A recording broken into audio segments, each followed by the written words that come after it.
কাদিয়ানী, গোলাম মোহাম্মদ কাদিয়ানী নবুয়তি দাবি করেছে। ও কি সত্য নবী না মিথ্যা নবী? আরে নবী না, ওটা মোমেন না কাফের? একটু কবেন না কেউ? যে না কয়ে চুপ করে থাকবেন, বোঝা যাবে যে আপনি কাদিয়ানির পক্ষের লোক। ফেরেশতারা সেই হিসেব করে নেবে। গোলাম মোহাম্মদ কাদিয়ানী তার সমর্থকরা মোমেন না কাফের? আরেকবার, আরেকবার। মাশাআল্লাহ, ধন্যবাদ। আল্লাহ পাক আপনাদেরকে এই কথাটার ওসিলায় কিয়ামতে নবী পাকের সুপারিশ নসিব করবে।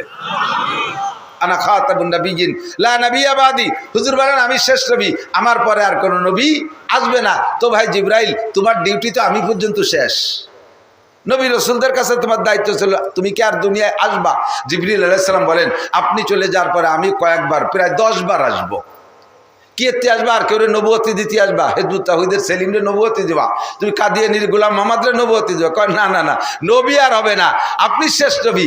এরপরে আসবো কয়েকটা কাম করতে। তার ভিতরে একটা কাজ হলো, দুনিয়ায় আসবো, উম্মতের ভিতরে নিয়ামতগুলো তার জায়গায় থাকবে, কিন্তু নিয়ামতের স্বাদ তুলে নেওয়ার জন্য আসবো। নিয়ামতের স্বাদ তুলে নেওয়ার জন্য আসবো। দুধ থাকবে জায়গায়, দুধে ঘ্রাণ থাকবে না। মুরব্বীরা সাক্ষী দেন, এখন তো গাই ফান পালতেছে, অ্যাভেলেবেল হয়ে গেছে, সব কিছুই পর্যাপ্ত পাওয়া যায়, কোনো কিছুর অভাব নাই। আমরা ছোটবেলায় স্বাধীনের পরে যে অভাব দেখছি, বিশেষ করে আমার সংসার আমি দেখেছি, আল্লাহু আকবার, দুপুরবেলা পেট ভরে ভাত খাইতাম, সকালবেলা 2টো রুটি, আর রাত্রে দুপুরে ভাতের থেকে হাড়ির কোনায় অল্প সাইডে ভাত থাকতো। তাই মাও খাইতো না, আব্বাও খাইতো না। আমরা ছোট ছোট 3টে সাইডে ভাই বোন থাকতাম। মা কইতো যে 1 প্লেটে মাহাইয়ে নেলা নেলা ভাগ করি খা। পেটে এলো তাতা খিদে। আর গ্রাম্য একটা প্রবাদ আছে, নাই ঘরে খাই বেশি, ঘর ভরা হাড়ি ভরা ভাত রয়েছে। আজকের আমার ছেলে মেয়েদেরকে, আমাদের সবারই একই অবস্থা। আমার মা এরে খাওয়াইতে করলি সে কোনো মতে খাবে না, কয় যে 20 টাকা না দিলি খাবো না। ভাত খাবে সে, উপকার হবে তার, তারে 20 টাকা না দিলি খাবে না। একটা পুতা হয়েছে আমার, পুতাকা আমাকে দিক, ছেলেরে পুতাকা, আপনাকে দিক কি কয় জানি না, নাতি ভুতা যাই হোক। এই ডিসেম্বরে তার 2 বছর হবে। একটু কথা কয়, ভাত খাতি কইছে খাবে না, কয় না খাবো না, খাবো না। আমি কই তা খাও দাদা, কয় না খাবো না। কয় টাকা দাও, 20 টাকা পকেটেতে বাড়াই দিছি, তারপরে 2 লেলা খাইছে। আমরা কি অভাবে ছিলাম, ভাত খাওয়ার, ভাতের কষ্ট আমরা উপভোগ করছি। কথা কন ঠিক না? কত অভাব চলে গেছে বাংলাদেশের উপর দিয়ে।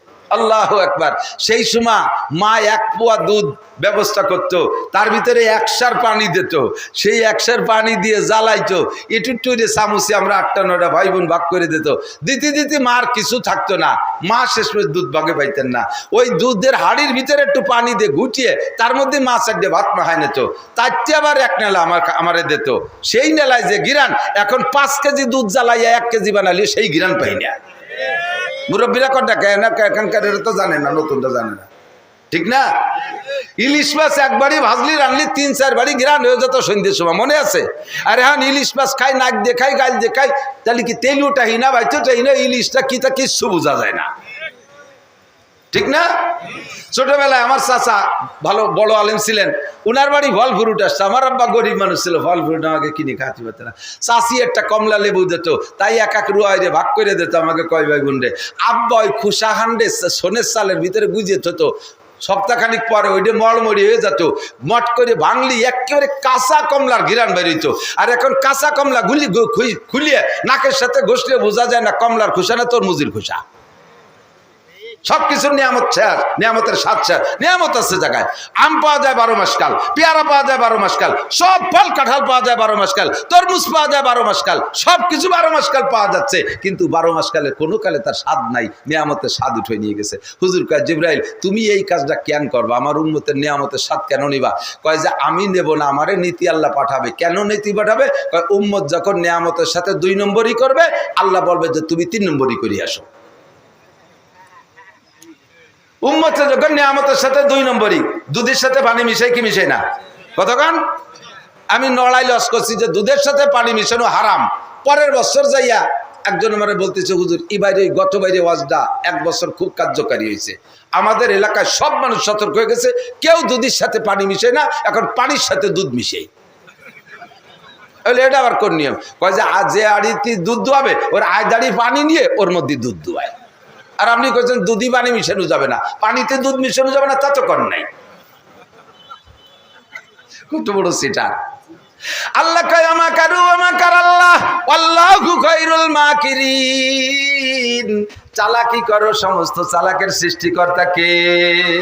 আরে দুধের সাথে পানি মিশাও আর পানির সাথে দুধ মিশাও, আল্লাহর নিয়ামতের সাথে 2 নম্বরই করেছো, যার কারণে দুধের মূল দুধের মজাও শেষ হইয়া গেছে। যারা দুধের সাথে পানি মিশাও অথবা পানির সাথে দুধ মিশাও, আবার যারা দুধের সাথে পানি মিশাও অথবা পানির সাথে দুধ মিশাও, সাবধান থাকবা, আল্লাহ দেখে কি দেখে না? দোয়ানের সময় মিশাও অথবা ঘরে নিয়ে বালতি ভরে ঢাইলা দাও, সব আল্লাহ দেখে। খবীরুম বাসির, আল্লাহ সাংবাদিক সেট করে রাখছে, আল্লাহ নিজ চোখে দেখে। ধরা পড়ে যাবা দোস্ত, একের পর এক অ্যাক্সিডেন্ট শুরু হয়ে গেছে। আল্লাহু আকবার। সর্বপ্রথম মরবে বাছুর, তারপরে মরবে গাই, তারপরে মরবে তো দুয়াইছে যেটা, এরপরে মরবে তুই। আগে মারছে বাছুর, 60,000 টাকা দামের বাছুরটা 2 বার পাতলা পায়খানা ছেড়ে মেড়ে মরে গেছে। গাইটার পেটে বাছুরের তার মাত্র 2 মাস পর বিয়েবে, সেটা অ্যানথ্রাক্স হয়ে বাটফুল হয়ে শীতে পড়ে গেছে। কি হয়েছে? গাই মরে গেছে। 1.5 লাখ টাকা দামের গাই মারছে, দুধের সাথে পানি মিশাইছো কয় টাকা? নয় 6 মাস দুধ বেচছো, 6 মাস দুধ বেচছো, ডেলি 1 কেজি মিশাইছো, 80 টাকা কেজি, 300 কি বলা হয় 23-24 মাসে 2400 টাকার দুধ 2400 টাকার পানি মিশাইছো, 6 মাসে কয় হাজার টাকা হয়েছে?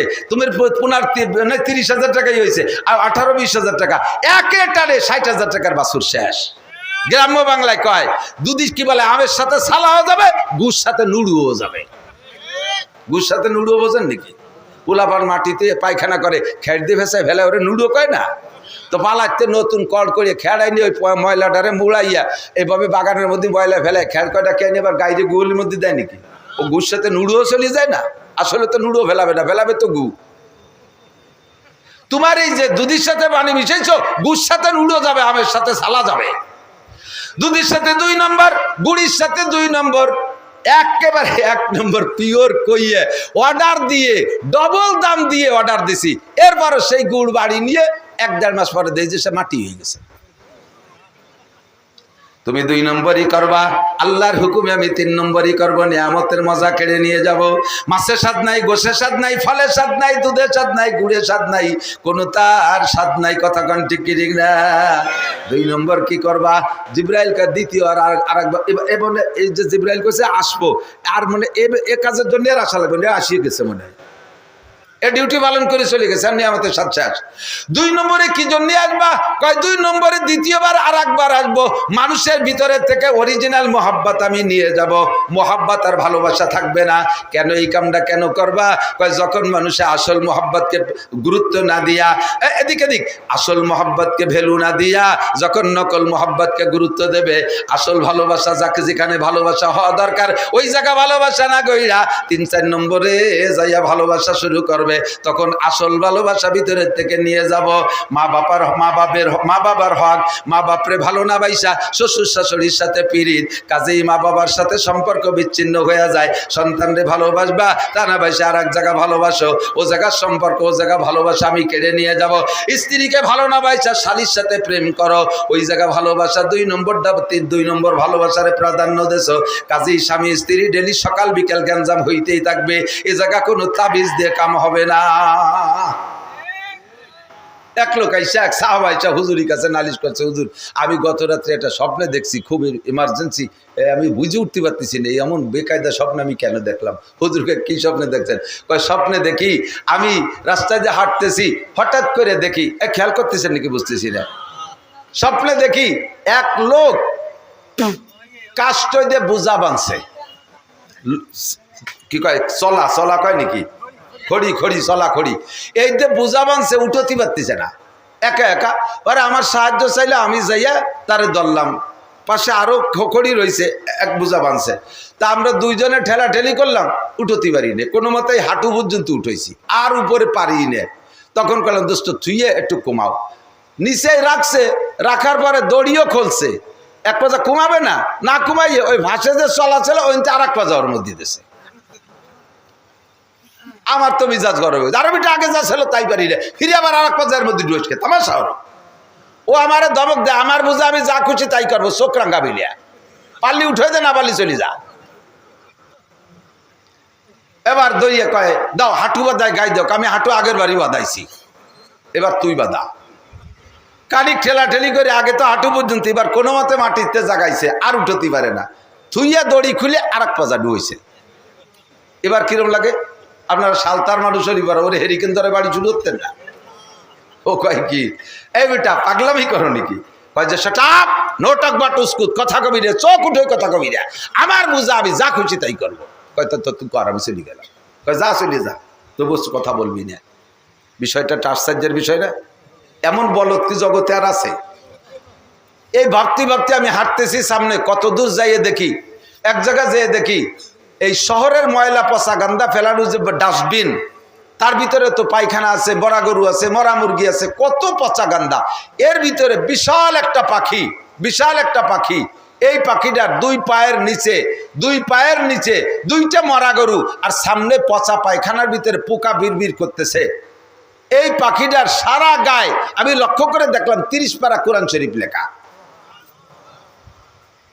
পাখিটার গায়ে 30 পারা কোরআন শরীফ লেখা, অথচ পাখিটা দুইটে মারামড়ির উপরে পা দিয়া সামনে পায়খানার পোকাতায় টুকায় টুকায় খাইতেছে।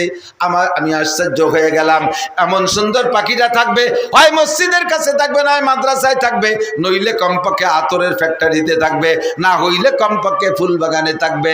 এ মরণীয় পাখি কেন এই ডাস্টবিনের ভিতরে আইসা ময়লা আর পোকা খুঁটে খায়? আমি তার তথ্য বুঝতে পারি নাই হুজুর।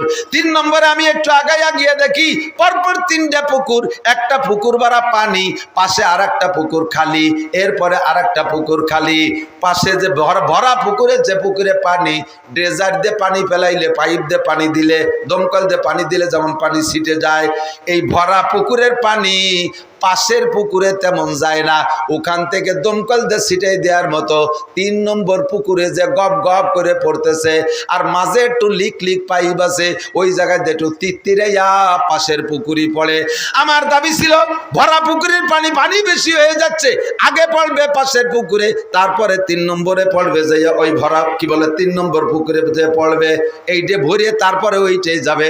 কিন্তু সিস্টেম উল্টো দেখলাম, পাশের ডায় পড়ে সামান্য 3 নম্বরটায় পড়ে জম্মের পড়া। হুজুর আমি একটারও তরজমা বুঝি নাই।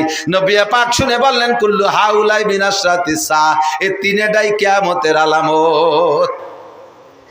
কি আলামত হুজুর? হুজুর বুঝতে পারি নাই। হুজুর বলেন এটা হলো তুমি প্রথম যেটা দেখেছো, কিয়ামতের আগে, যুবক কিয়ামতের আগে আমার উম্মতের স্বভাব হবে এমন, যেই গুনার বোঝা সে বাঁধছে, ওই গুনার বোঝাই বয়ে আল্লাহর কাছে নেওয়ার ক্ষমতা তার ঘাড়ে নাই। ওইটা নিচের থেকে উঠায় মাথায় উঠানোর ক্ষমতা নাই। নিষেধ করলে দড়ি খুলে ওর মধ্যে আর এক পাজা ঢুকবে, আবার নিষেধ করলে আর এক পাজা ঢুকবে, আর আবার নিষেধ করলে আর এক পাজা ঢুকবে। শুধুমাত্র ব্যারাক সমিতির সাথে সম্পর্ক, তাতে যে গুনার বোঝা পাচ্ছে এইটা বয়ে নিতে পারবা না।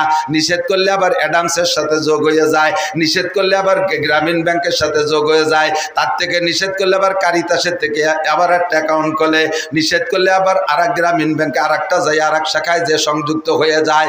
আরে মোবাইলের গুণা বহন করতে পারবে না, এরপরে আবার টাচ মোবাইল কিনছে, ওইটার থেকে নিষেধ করলে আবার আইফোন কিনে নইছে, তার থেকে নিষেধ করলে আবার ল্যাপটপ কিনে নইছে, একটা নিষেধ করলে তার উপরে আর একটা বাড়াইয়া নয়। এইটা হবে আমার কিয়ামতের আগে উম্মতের স্বভাব। গুনার যে বোঝা বাচ্ছে ওইটা বইয়ে নিতে পারবে না, নিষেধ করলে বারবার তার মধ্যে দড়ি খুলে পাজা ঢুকাবে।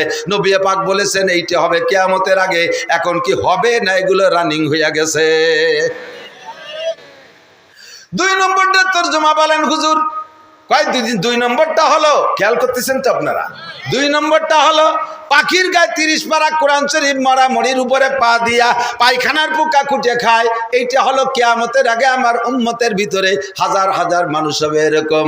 নামে তারা বড় বড় আলেম হবে, নামে তারা বড় বড় পীর হবে, গায়ে দেখতে মনে হয় যেন 30 পারা কোরআন শরীফ, আর কত বড় বডি, কত বড় টুপি মাথায়, বিশাল যুব্য গায়ে, কাঁচা হলুদের মতো চেহারা, হাজার হাজার ভক্তবৃন্দ, কি সুন্দর জশ্নে জুলুস, কত বড় বড় গেট তরুণ সাজাইছে তার জন্য বিস্কুড়ি দেয়। এই সমস্ত বড় বড় নামদারি মানুষগুলো, তাদের মনে হবে যেন ওরা সারা গায়ে 30 পারা কোরআন শরীফ লেখা। উচিত ছিল তার মাদ্রাসার মধ্যে শাইখুল হাদিস হওয়া, উচিত ছিল তার কোনো মসজিদে খতিব হওয়া, আর ওই জায়গা থেকে তার চরিত্রে কন্ট্রোল করা দরকার ছিল। কিন্তু এই সমস্ত নামদারি মানুষগুলো পায়খানা আর পোকা খুঁটে খুঁটে খাবে। এরা যাইয়া বেদাত দেখবে না, বেদাতি টাকা খাবে, সুদিয়ে টাকা খাবে, ঘুষে টাকা খাবে, চরিত্রহীনতা করবে। এরপরে মন্দিরে যাইয়া, এরা মন্দিরে যাইয়া পুজো পাঠে শরীক হবে। শুকর আদায় করে। ফেসবুকে দেখছি মন্দিরে যাইয়া কয় কি আমি এবার আপনাদের সাথে এই দুর্গা পূজায় শরীক হতে পেরে আল্লাহ পাকের দরবারে শুকর আদায় করি আলহামদুলিল্লাহ। সুসো এ সুসো দুটো ভোটের জন্য ওই জায়গা যাইয়া হিন্দুকে মন্দিরে দুর্গা পূজায় যাইয়া শুকর আদায় করে। আমার ভয় লাগে এ যদি কোনো জায়গা দেখে যে হিন্দুরা শুয়ারের গোস্ত রান্না করে খাচ্ছে আর তেল তিলে টল টলে, ও জায়গা যাইয়ে দুটো ভোট চাই এটে বলে যে দাদা ভোট দিতে পারি, আমাদের সাথে 2 পিস ভক্ষণ করিতে হইবে। উনি সেখান থেকে 2 পিস খেয়ে না বললো আলহামদুলিল্লাহ আপনাদের সাথে শুকরের গোস্ত খেতে পেরে আমি আল্লাহর নিয়ামতের শুকর আদায় করি। আল্লাহু আকবার, জোরে কান নাউজুবিল্লাহ। হারাম মাল ভক্ষণের শুরুতে বিসমিল্লাহ কইলে ঈমান চলে যায়। হারাম মাল খাইয়া শুকর আদায় করে আলহামদুলিল্লাহ বললে কাফের হয়ে যায়, কাফের হয়ে যায়, কাফের হয়ে যায়। সুদ খা টাকা, ঘুষ খা টাকা, টোন মারা টাকা, জাতির হক মেরে দিয়ে টাকা, এই টাকা দিয়ে হজ করে এসে যদি শুকর আদায় করে আলহামদুলিল্লাহ হজ করছি, তাও সে কাফের হয়ে যাবে, ঈমান নষ্ট হয়ে যাবে। কার টাকা দিয়ে হজ করছো? বাপের টাকা। কার টাকা দিয়ে হজ করছো? এই দেশের গরিব গুরাবার মুখের থেকে খাবার খাইয়ে নিয়ে, এই দেশের রাস্তার ফিস চুরিয়ে রে খাইয়ে, খোয়া মুয়া মারিয়ে দিয়ে খাইয়ে, সেই টাকা দিয়ে তুমি হজ করতে গেছো। আবার হিলটন টাওয়ারে থাকে, জমজম টাওয়ারে, সাত টাওয়ারের মধ্যে, গড়ি টাওয়ারের মধ্যে থাকে। হালাল না হারাম? ফতোয়া দেন, হালাল না হারাম? কিয়ামতের আগে উম্মতের স্বভাব হবে দেখতে মনে হয় যেন গায়ে 30 পারা কোরআন শরীফ, অথচ সে পায়খানার পোকা খুঁটে খায়। হালাল হারাম, হালাল হারাম বাসা খুঁটা নাই। এইটা কিয়ামতের আলামত। 2 নম্বর দেখছো। 3 নম্বরটা কি দেখলাম? কয় 3 নম্বরটা দেখলেন হলো, শুনতেছেন আপনারা? হুজুর যা বলছে এগুলো কি বাকি আছে না রানিং হয়ে গেছে? সবাই কয় না একটাও বাকি আছে, সব চালু হয়ে গেছে। 3 নম্বরটা কি দেখলাম? কয় ভালোবাসার পুকুর ভরা পানি। আমি পুরুষ, আমার সিনার ভিতরে একটা পুকুর আছে, ভালোবাসার পুকুর, মহাব্বতের একটা পুকুর আছে। এই পুকুর ভরা পানি আছে। এই ভালোবাসার পুকুরের পানি উচিত ছিল পাশের পুকুরে আগে পড়বে, যেটা খালি আছে। 1 নম্বরে আমার মা, আমার আব্বা, আরে আমার স্ত্রী, আমার সন্তানরা, এরপরে আমার ভাই বোন। কথা বলেন ঠিক কি ঠিক না? আমার প্রতিবেশী, আমার পাশের পুকুর এরা। এই সমস্ত জায়গায় আমার মহাব্বতের পানি পড়ে তিত্তিরেয়া। 3 নম্বর পুকুর শাওড়ির পুকুর, শ্বশুরের পুকুর, আরে শালির পুকুর, শালার পুকুর। ওই কোথায় কোথায় যায় দূরে দূরে এক এক পুকুরি যাইয়া সেই জায়গা গপ গপ করে টাকা পড়ে। বিদেশের থেকে টাকা কামাই কইরা বাইরে বাইরে অ্যাকাউন্টে জমা রাখে, শ্বশুরির অ্যাকাউন্টে জমা রাখে, শাওড়ির অ্যাকাউন্টে জমা রাখে, শালির অ্যাকাউন্টে জমা রাখে। ভরা পুকুরের পানি ওই জায়গা যাইয়া পড়ে পাশের পুকুরে। ভাই বোন কান্নাকাটি করে, তাকে 10টা টাকা দেয় না। ভাই বোন ওষুধের টাকা চায়, তাদের দেয় না। কথা বলেন না কেন? শাওড়িরে 12,000 টাকা দিয়ে শাড়ি কিনে দিয়ে দিস মা, মারে কাজ আমার শাওড়ি একখান থুয়ে গেছে, ওহেন পড়ো। মা কয় বাবা আমারে দিবিনি? কয় আমার শাওড়ি একখান রেখে গেছে, ওইখান পড়ো। আর শাওড়িরে নতুন একখান দেশে। কত বড় দাতাল চিন্তা করতে পারেন? তুই কি তোর শাওড়ির দুধ খাইয়ে বড় হয়েছিস? তুই তোর শাওড়ি কি তোর গুড় খেতা ধুইছে কোনোদিন? মা তোমার গুড় খেতে ধুইছে, পায়খানা ধুইছে, মা তোমার পেটে রাখছে, 2.5 বছর মায়ের রক্ত মাংস চুষে খাইছো। এ জায়গা তোমার পুকুরের পানি পড়ে না, পানি পড়ে যে 3 নম্বর পুকুরে। এইটা তুমি দেখেছো আমার সাহাবী, স্বপ্নে তুমি এই দেখেছো কিয়ামতের আগে উম্মতের স্বভাব এমন হবে। কতক্ষণ? আল্লাহু আকবার। এগুলো সবই কিয়ামতের আলামত।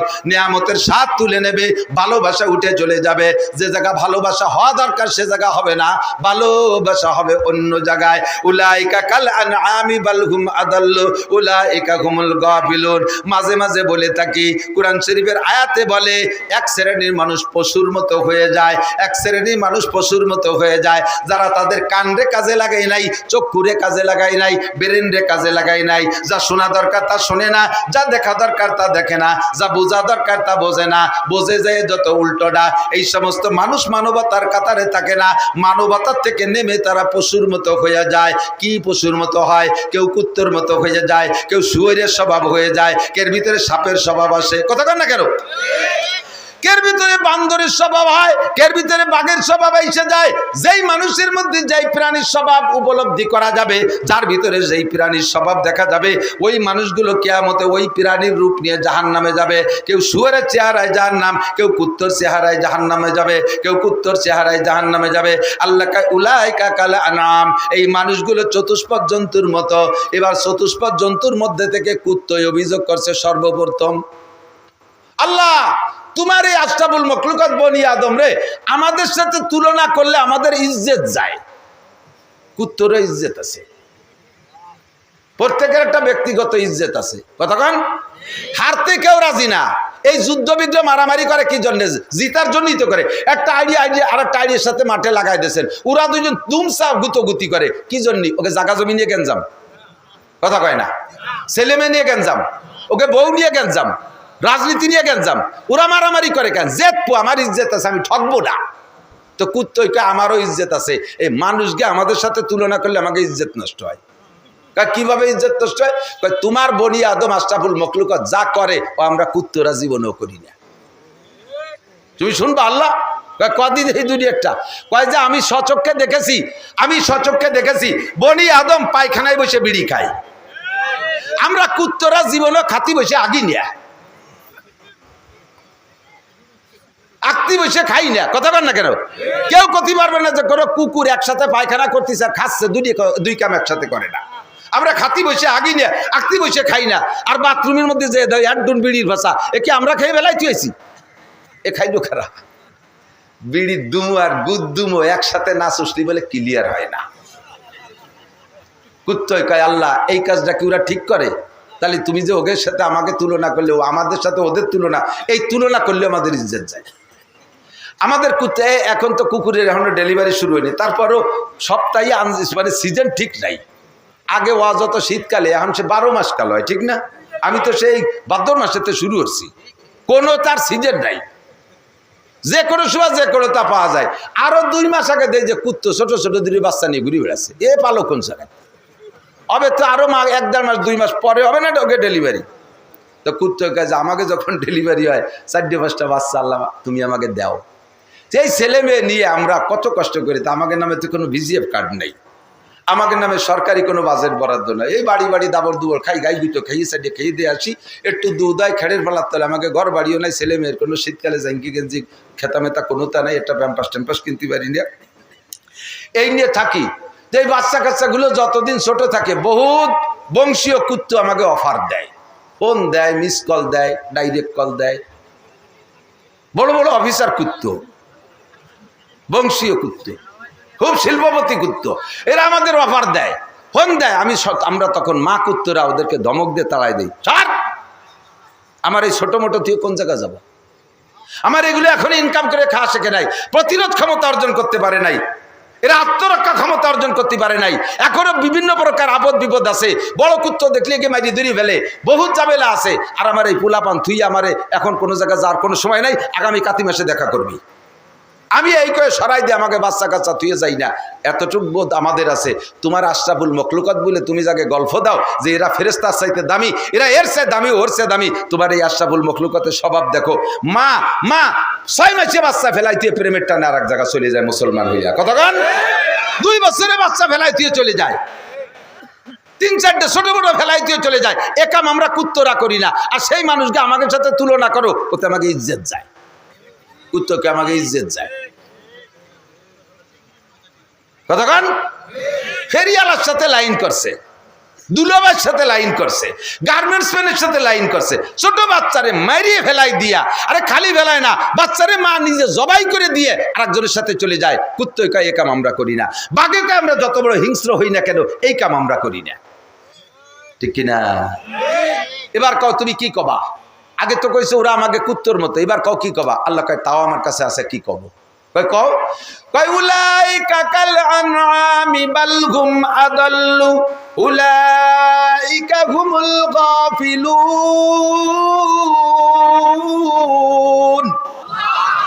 এগুলো চতুষ্পদ জন্তুর চাইতে খারাপ, তুই কুত্তর চেয়ে খারাপ, তুই শুয়োরের চাইতে খারাপ, তুই বাঘের চাইতে খারাপ। তোর মতো নোংরার নিকৃষ্ট প্রাণী হতে পারে না। সুম্মা রাদাদনাহু আসফালা সাফিলিন, এই গোষ্ঠীর আমি লাস্টে সমস্ত প্রাণীর চাইতে নিকৃষ্ট বলে ঘোষণা দিলাম, যাদের ভিতরে মানবতা নাই। এটা গেছে কিভাবে? ভালোবাসা জায়গা মতো রাখেন নাই, 3 নম্বর জায়গা যে ভালোবাসা করতে গেছেন। এরপরে ভালোবাসারে জিন্দা করার জন্য আবার 14ই ফেব্রুয়ারি একটা দিবস বানাইছে। সারা বছর আকাম করে বেড়াবা, 14ই ফেব্রুয়ারি একটা ভালোবাসা করে সারা পৃথিবীব্যাপী ভালোবাসা দিবসের নাম দিয়ে লক্ষ লক্ষ জাইরুর বাচ্চা পয়দা দিচ্ছে। আকাম করে হারাম ভাবে গর্ভধারণ করাইয়া যারো সন্তান কলি টেডি কলি জুত হয় না, ও জাইরুর বাচ্চাই কোথায় কতক্ষণ জাইরুর বাচ্চা পয়দা দিচ্ছ। আসল ভালোবাসা ঠিক থাকলে নকল ভালোবাসা দিন ঠিক করা লাগে না। আরে এদিক খেয়াল করেন, সারা 14 মাসের কি বলে 12 মাসের ভিতরে 12 মাসের 13 মাসের 12 মাসের 11 মাস 29 দিন ভালোবাসা ছিল উল্টো পাল্টা, আর একদিন উনি ভালোবাসা গড়তে আইছে। এরই কয় কি ভালোবাসা? আল্লাহ আল্লাহ হেফাজত করুক, জোরে কানা আমিন। তো এইটা কিয়ামতের আগে ভালোবাসা তুলে নিয়ে যাবে। এখন দেখেন না, বাইতে বাইতে কোনো সেদিনকে দেখলাম ফেসবুকে দেখতেছি, মাঝে মাঝে ফেসবুক আমি ওই কমেন্ট দেওয়ার জন্য দেখি, ফেসবুকে লিখতে টেকতে দিছে ভাই না, ছোট ছোট পাঙ্কু পোলা পান উরে পাণ্ডিত্য ঝাড়ে এই ফেসবুকের ভিতরে। আহমদ শফি হিসাবও কিছু না, দেশের এই ছোট ছোট মাদ্রাসার ছাত্ররা এত জ্ঞান গর্ব আলোচনা ফেসবুকের মধ্যে দেয়। ওর মধ্যে দেখতেছিলাম বাইতে বাইতে মোহাব্বত, এত গভীর মোহাব্বতে নামে পড়ছে যে গড়ের আর ছাদের থেকে মাঝখানে সমান বেড়া দিয়ে অল করে নামাই নিয়ে আসছে, উঠোনের অর্ধেক ভাগ করে ফেলাইছে। একটা দরজার মেন দরজা মাঝখানে একটা, তার মাঝখান দিয়ে অল দিয়েছে। যারা দেখছেন তারা সাক্ষী দেন। চালের উপরে ইট গাত্তি গাত্তি নামাইছে, দেখছেন না? মোহাব্বত কারে কয়? আবার সেই অর্ধেক দিয়ে যাচ্ছে তার শালারে যে তুই এইটুকি থাইস। 22 সাথে বিভেদ বাদাইয়া মাঝখানে বেড়া দিয়া যে অর্ধেক বাগে পাইছে সেটুক দিয়ে যায় শালারে তুই থাইস। ভালোবাসা তুলে নিয়ে গেলাম। জিবরাইল কয় ও কামও করা হয়ে গেছে আমার। করতে করতে করতে 3 নম্বরে কি করতে আসবেন আর বলবো না, মেলা রাইতে ধরে। 3 নম্বরে কয় কি ইনসাফ, ন্যায় বিচার তুলে নিতে আসব। কেন? কয় মানুষের নিজেরাই ন্যায় বিচার পছন্দ করবে না। বোঝেন? ন্যায় বিচার, আরে ভাই পুলিশকে দোষ দিয়েন না, পুলিশে ঘুষ খাওয়া জানতো না, পুলিশ ঘুষ চিনতই না, তারা দাস বেতনের উপরে নির্ভর করে দেশ ও জাতির সেবা খেদমতে নিয়োজিত ছিল। দেশ ও জাতির সেবা খেদমতে পুলিশ যে ঘুষ খাওয়া শিখেছি আমরা আসামিরা, কথা কয় না? পুলিশে ঘুষ খাওয়া শিখেছি আমরা। আপনি আকাম করছেন, ন্যায্য আকাম করছেন, যার বিচার হওয়া দরকার, আপনি এই বিচারের হাতে থেকে বাঁচার জন্য পুলিশকে 50,000, 1 লাখ, 2 লাখ টাকা ঘুষ দিচ্ছেন। পুলিশ কয় আকাম করবি, তুরা বাড়ি ফাঁকে আমি 2 লাখ পাবো, তা নেবো না কেন? তুরা ভাই বাড়ি করবি, খুঁড়ি করবি, পেঁয়াজ বেছে আর কুষ্টা বেছে পাট বেছে টাডুন আবারে দিবি, আমি নেবো না, তারবো কি? তোরা ন্যায় বিচার চা, তুই একজনের মাথায় বাড়ি দিছিস, ন্যায় বিচারটা হোক। একজনের যদি ন্যায় বিচার হয় তাহলে দেশের বাকি সবাই সতর্ক হয়ে যায়, কন্ট্রোল হয়ে যায়, ঠিক না? আমি বলি না আল্লাহ আফিল কিসাস হায়াত, কিসাস মানে হত্যার পরিবর্তে হত্যা, প্রতিশোধ নেওয়া। একটা প্রতিশোধ দিলে বাকিদের হায়াত বেড়ে যায়, কারণ দিবালোকে যেভাবে একজন হত্যা করছে, ধরে যদি তারে সেইভাবে হত্যা করে দেওয়া হয়, বাকিদের ভিতরে আতঙ্ক সৃষ্টি হয়ে যায়। আরে আল্লাহ, সরকারি বিচার এইভাবে ধরে জবাই দেবে, ও মারামারির দরকার নেই, যায় 2 কাঠা চলিয়ে যাক জমি, তবু খুনোখুনির মধ্যে যাব না। কতক্ষণ ঠিক না? এই খুনোখুনি এখন এই যে ঘুষ দেন, কারা দেন? আমরাই তো দেই। অন্যায় নিজে করে সেই ন্যায় বিচারকে বিলুপ্ত করার জন্য আমি ন্যায় বিচারের পরিবর্তে ঘুষ দিয়ে বিচারটারে সম্পূর্ণ উল্টো নিচ্ছি। এখন করতে করতে স্বভাবে পরিণত হয়ে গেছে বিচারকদের, উকিলরা, পুলিশরা, বিচারকরা সুন্দর করে আমাদেরকে শিখিয়ে দিচ্ছে এইভাবে বললে আপনি কেসে জিতে যাবেন, ফাঁকে 3 লাখ টাকা মারে দেবেন। সুবহানাল্লাহ। ঘুষ খাওয়া হালাল না হারাম? জোর হলো না? ঘুষ খাওয়া খালি কোর্ট কাছারি, আদালত, ফৌজদারি, পুলিশ আর এলজিডিরা খায় না, গ্রাম্য মাতুব্বাররাও এই হালাল খায়। আছে না গ্রাম্য মাতুব্বাররা? কি সুন্দর গুল্লা কথা কইয়া কাজ করে বিচার করে ওখান থেকে 1 পকেট নিয়ে খাইয়া বাজারেতে বড় মাছ নিয়ে চলে যায়। কোনো কাম নাই, কাজ নাই, ক্ষেত নাই, খামার নাই, আবার ডাটের দামি 2600 টাকা দামে সাদা লুঙ্গি, মার দিয়া জামা, ডাটের জুতো, হাতে কুড়া লাকি, কোথার থেকে আসে দুদু? তুমি কোন অফিসে চাকরি করেন? আমি মোড়হাট অফিসে চাকরি করি, মোড়ে পেঁয়াজ বাদে আর আমি ছাড়াই দেই। আল্লাহ নাম কয়ে বললাম, আবার গ্যাঞ্জাম না লাগিয়ে যায়। সব জায়গায় এই মৌলাট আছে, আমার গ্রামে আছে, আপনার গ্রামে আছে। এই গ্রাম্য ভিলেজ মাতুব্বাররা আদালত ফৌজদারি কোর্ট কাছারির জজ ম্যাজিস্ট্রেটদের চাইতে বেশি বড় ঘুষখোর, দুর্নীতির মুরব্বীরা যত। আর এই কি আমাদের ওদিকে একটা প্রবাদ আছে, মোল্লা মুন্সিতে জ্ঞানজাম থাকলে আমার ভাতের অভাব নাই। মোল্লা মুন্সিতে জ্ঞানজাম থাকলে আমার ভাতের অভাব নাই। কারণ মোল্লা মুন্সি জ্ঞানজাম করে, মোল্লারা মসজিদ ইমামতি করে, মুন্সিরা জ্ঞানজাম করে, মুন্সিরা ইমামতি করে। এই তো মসজিদের ইমাম এরা ছিল না, মোল্লা আর মুন্সি। তা মোল্লা আর মুন্সিতে জ্ঞানজাম বাঁধছে, সবাইকে মোল্লা মুন্সি বাদ। ফাঁকে ইমামতি করবে কিনা, আমি এবার ইমামতির ভাত খেয়ে বেড়াবো। তো দেশে মোল্লা মুন্সির জ্ঞানজাম বাধায় রাখতে পারলি, এ মাতুব্বার লুঙ্গির অভাব হয় না, আর বড় মাছ কেনার অভাব হয় না। কতক্ষণ যত দুর্নীতি, মিথ্যা, যত অন্যায় এই বিচার করে। এই ইনসাফ তুলে নিয়ে গেছে জিবরাইল আইসা, কারণ তোমরা নিজেরাই দুর্নীতি পছন্দ করো, কাজেই দুর্নীতিবাজ মাতুব্বার তোমাদের জন্যই যোগ্য। এটা তোমাদের জন্য সেট করে দিয়ে গেলাম। যাইতে যাইতে সময় লেগে যাবে, যে ওয়াজ করবো তার একদিক চলে যাচ্ছে, এদিক তাকান, খেয়াল করেন। 10 নম্বরে যাইয়া জিবরাইল 10 নম্বরে একটা কাজ করব, সেটা হলো আমি কোরআন শরীফের ভিতরের থেকে অক্ষর তুলে নিয়ে যাব। হুজুর সেই সময় চমকা খাই উঠছে, ও জিবরাইল এই যে করো না জিবরাইল, কারণ এতে একটাও তার আমার মাতুবাড়িতে করি না। আমার আগের থেকে আল্লাহ লিস্টই দিয়ে দিয়েছে, আমার কিয়ামত হওয়ার আগ পর্যন্ত আমার কি কি ডিউটি আছে। আপনার পরে আমার এই কাজগুলো করার অর্ডার আসমান থেকে আছে। আমি লাস্ট ফিনিশিং কোরআন নিয়ে যাব। কেন নিবা কোরআন শরীফ? যখন উম্মতে কোরআনের সম্মান দেবে না, কোরআন পড়তে যাবে না, ঘরে কোরআন যত্ন করবে না, ঘরের ভিতরে ইংরেজি বাংলা বই পুস্তক পেপার পত্রিকার টেবিলের উপরে জায়গা পাইছে, শোকেসের মধ্যে জায়গা পাইছে, তাদের জন্য আবার কি বলা হয় এই ওয়াল ক্যাবিনেট বানাইছে, তার ভিতরে সুন্দর করে ইংরেজি বাংলা বই পুস্তক সব আছে। কোরআন শরীফ খানে জায়গা পাই নাই, তারে নিয়ে তুইছে মাছার পর কুলার উপরে, চুলার পিঠি যে মাছা সেই জায়গার তাকের উপরে, ভাত খাওয়ার ওই জায়গা একটা র্যাক, তার উপরে কোরআন শরীফ নাই, তার গায়ে জামা নাই, তার গায়ে বাইন্ডিং, তার ভিতরে পাতা ছিঁড়ে যাচ্ছে, উড়ে উড়ে পায়খানার দ্বারে চলে যাচ্ছে পাতা। কোরআনে ওই জায়গায় বসে বদদোয়া করে, রব্বুল আলামিন কি করব, দেখো তোমার বান্দারা কি করে। কিয়ামতের ময়দানে কোরআনে নালিশ করবে, আর কোরআনে নালিশ করবে হুজুরির কাছে, আর নবী আল্লাহর কাছে বলবে, নবী পাক বলবে, রব্বি ইন্না কওমি ইত্তাখাযু হাদাল কুরআনা মাহজুরা। আল্লাহ আমার উম্মত কোরআন পড়ে নাই, কোরআনের ইজ্জত করে নাই, কোরআনের সম্মান করে নাই, কোরআন পড়নেওয়ালারে দাম দেয় নাই, কোরআনের সাথে আমি আমার কোরআনের সাথে বেইজ্জতি করেছে, অপমান করেছে কোরআনকে। আল্লাহ তুমি এর বিচার করো। আল্লাহ দুনিয়ায় থাকতে খেয়াল করেন, যাদের বাড়ি কোরআন আছে যত্ন করেন না, পড়েন না বাবা, বছরে এর মধ্যে একটা পৃষ্ঠা খুলে পড়েন না, ঘরের ভিতরে কোরআন পড়নেওয়ালা বানাবেন। কোন পরিবার আছেন বলতে পারবেন? আপনাদের বাড়ির 7-এর উপরে যাদের বয়স আছে বুড়ো পর্যন্ত, পরিবারের সব সদস্যগুলো কোরআন শরীফ পড়তে পারে, এরকম পরিবার কয়জন আছে? আল্লাহর ফজলে আমার পরিবারের ভিতরে শুধু আমার প্রতিবন্ধী ছেলেটা ছাড়া আর আমার ওই নাতি ছেলে 2 বছর বয়স, এছাড়া বাকি আমার পরিবারের সব কোরআন শরীফ পড়তে পারে। 4টে ছেলে 1টা মেয়ে আমার হাফেজ হয়ে গেছে, রমজানে তারা কয়েক খতম কোরআন পড়ে। আমি কোরআন পড়ি, আমার ওয়াইফ ও সংসারের হাজারো কাজের ভিতরে বছরে 1-2টা কোরআন খতম করে। আপনি কোরআনের সম্মান করবেন, কোরআনে আপনারে সম্মান দেবে। কোরআনে আপনারে সম্মান দিলে ভাতের অভাব হবে না, চাকরির অভাব হবে না, ব্যবসায় মার খাবেন না, খেত খামারে মার খাবেন না।